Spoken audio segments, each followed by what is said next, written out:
Welcome to this video that I'm making for my students as they prepare for their test over Chapter 6, okay, which was about Riemann sums and approximating the area under the curve.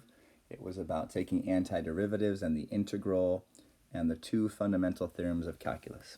Okay, so I'm going to do two no calculator free response questions that I gave them as reviews to prepare. So here we have a nice graph, continuous and twice differentiable on the interval from -3 to 4. Okay, we have horizontal tangents at -1, +1, and 3. Okay, that's good to know that these are the zeros, right, of our function. That will come in handy later. So we have 3 horizontal tangents. And the areas bounded by the regions from -2 to 1 are 9. Let's see. Let me get rid of that mark.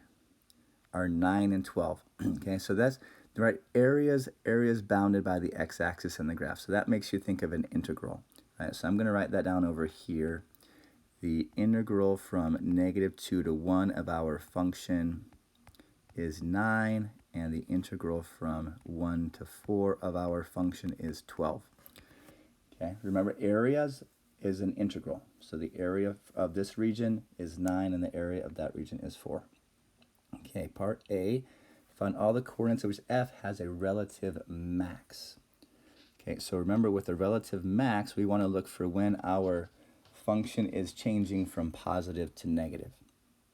Okay, so we know that there are some zeros on here. There's a 0 at -2, right? And this is the graph of f prime. So we're looking for the zeros of f prime at 2 and at 1 and over here at 4. We're just going to check and see what happens. So to the left of -2, the values are above the x-axis, so they're positive. And then they're negative in between here and negative in between there. So it looks like we're going to have a max.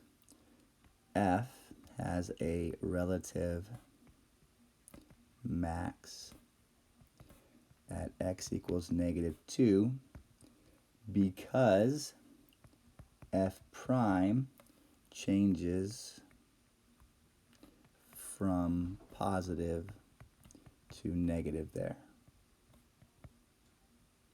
Okay, so we're looking at the graph of f prime, right? This is the graph of f prime, which means f has a relative max at -2, right? Your y values are above the x-axis, which means f is increasing, right? So if f of x is positive, that means f is increasing.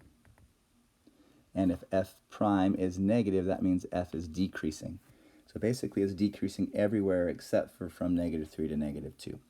Okay, so we have a relative max at -2.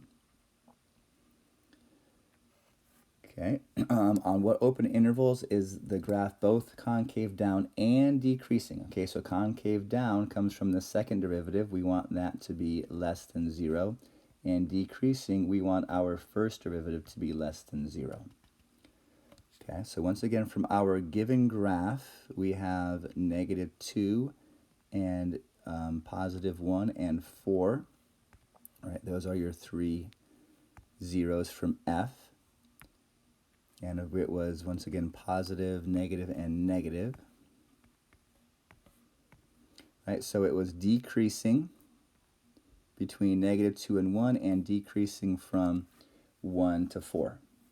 Okay, and then let's look at our second derivative. Okay, so we have the zeros from our second derivative. That happens at -1, at +1, and at 3. Right, because those are the zeros of your f prime. That's where we have horizontal asymptotes that was given to us in our problem. -1, +1, and 3. Okay, so let's look and do a sign analysis. To the left of -1, your y values are going down. Right, in between -1 and +1, the y values are going up, are increasing. From -1 to 3, the y values are going down again. And after 3, the y values are going up. Okay, so it looks like we have a negative right here between -1 and 3, which is part of also having a negative here. And then, this is kind of hard to see, but from -2 to -1, right, it's also negative. So we have two intervals from -2 to -1, right? I don't think I did it very well here, lining them up vertically, but from -2 to -1, it is both negative and negative, and from 1 to 3, okay? Because f double prime is less than 0 on this interval, and f prime is less than 0 also. Okay, so if it wants you to give reasons, right, we have to talk about the positivity of your first and second derivatives. So that means that it's decreasing and concave down. So there's two intervals from -2 to -1 and from 1 to 3. Those are where they overlap. Okay, give the x-coordinates of all of our points of inflection. Okay, well, they kind of gave us this answer in the beginning. So f has points of inflection whenever f prime is 0, right? Whenever we have a change of sign from positive to negative. And looking up here, it changes at -1, it changes at +1, and it changes at +3, right? They all go from plus to minus, and whenever our second derivative goes from positive to negative, we have ourselves a point of inflection. Because f double prime changes signs at those points.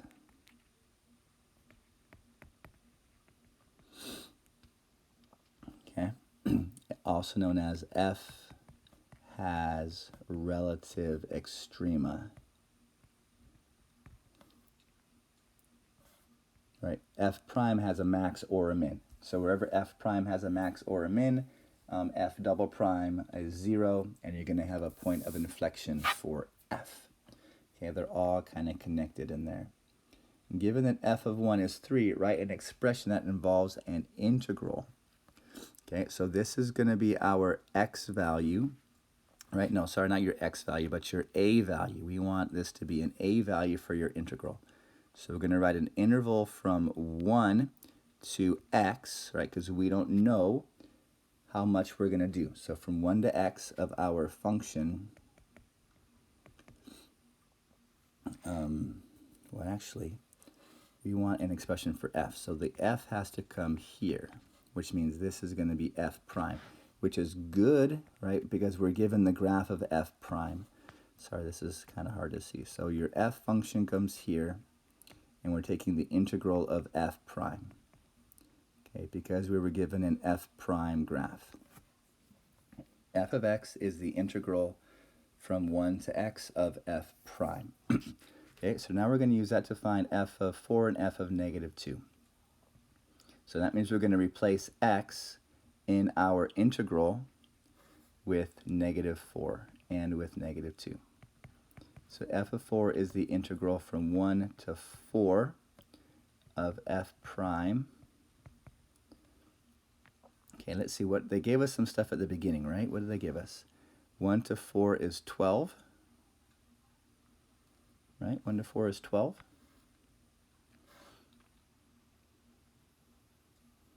Oh, well, let's see. This is f of 1 minus f of 4, right? That's how we do this according to our first FTC, our first fundamental theorem, right? The interval from 1 to 4 of our f prime is equal to, hang on. I'm going to erase all that and start again.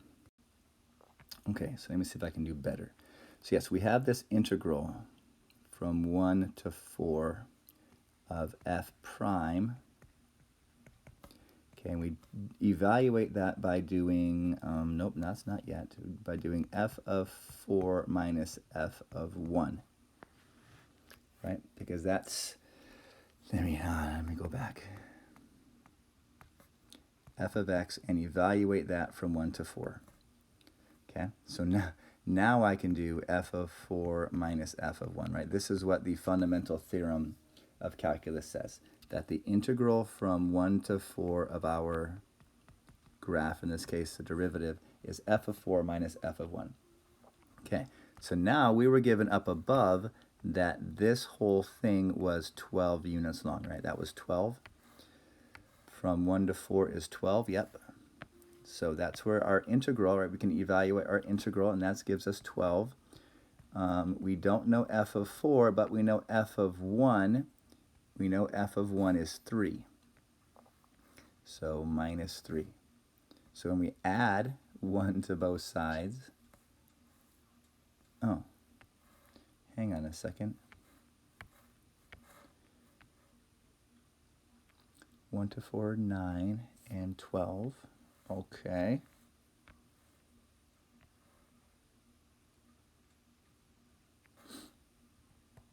So plus 3,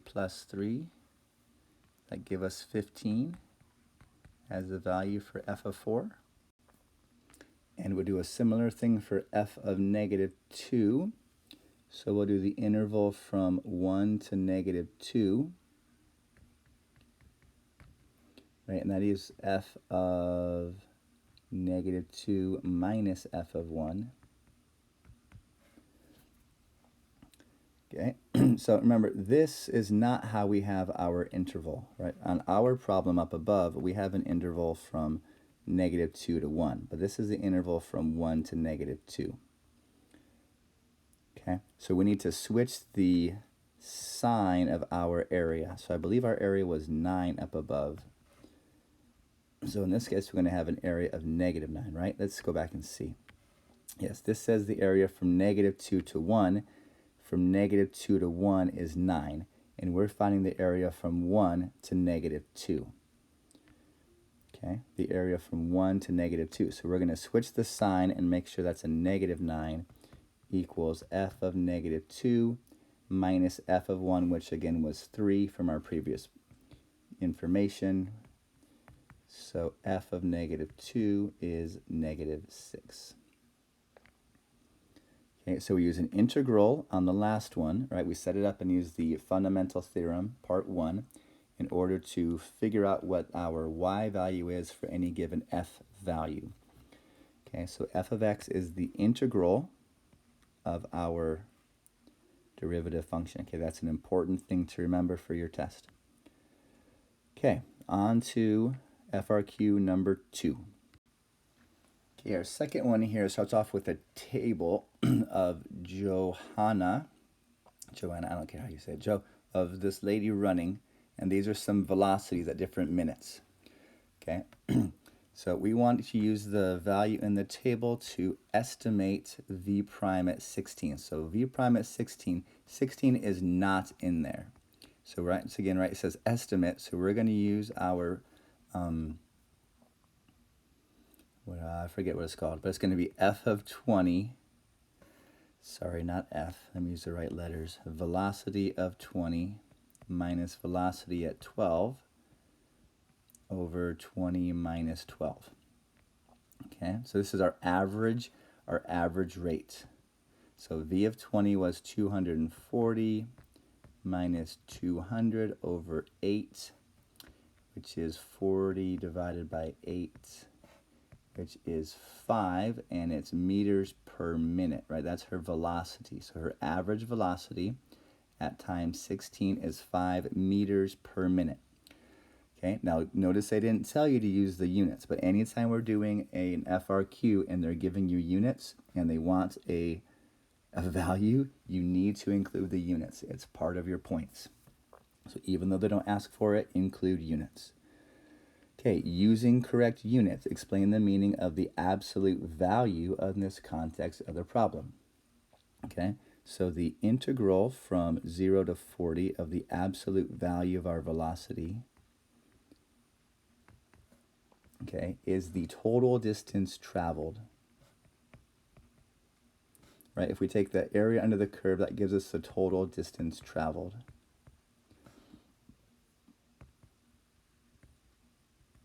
In meters, right? In meters, because meters is our units here. In meters during the 40-minute jog.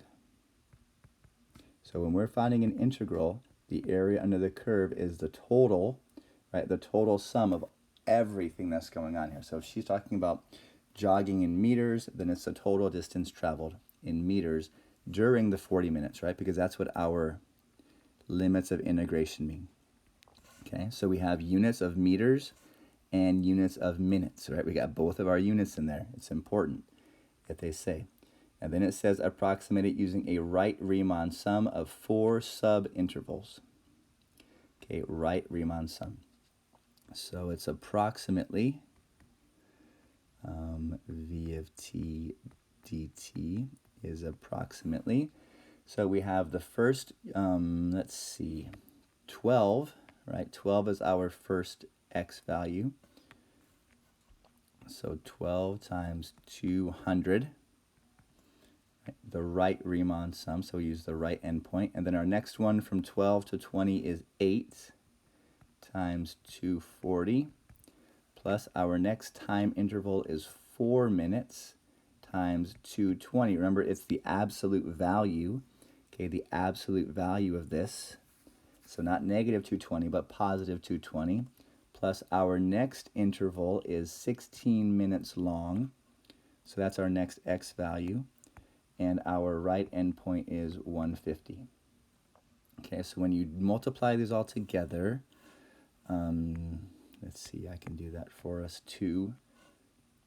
This is 2400 plus 1920 plus 880 plus 2400 gives us a total distance traveled of 7,600 meters.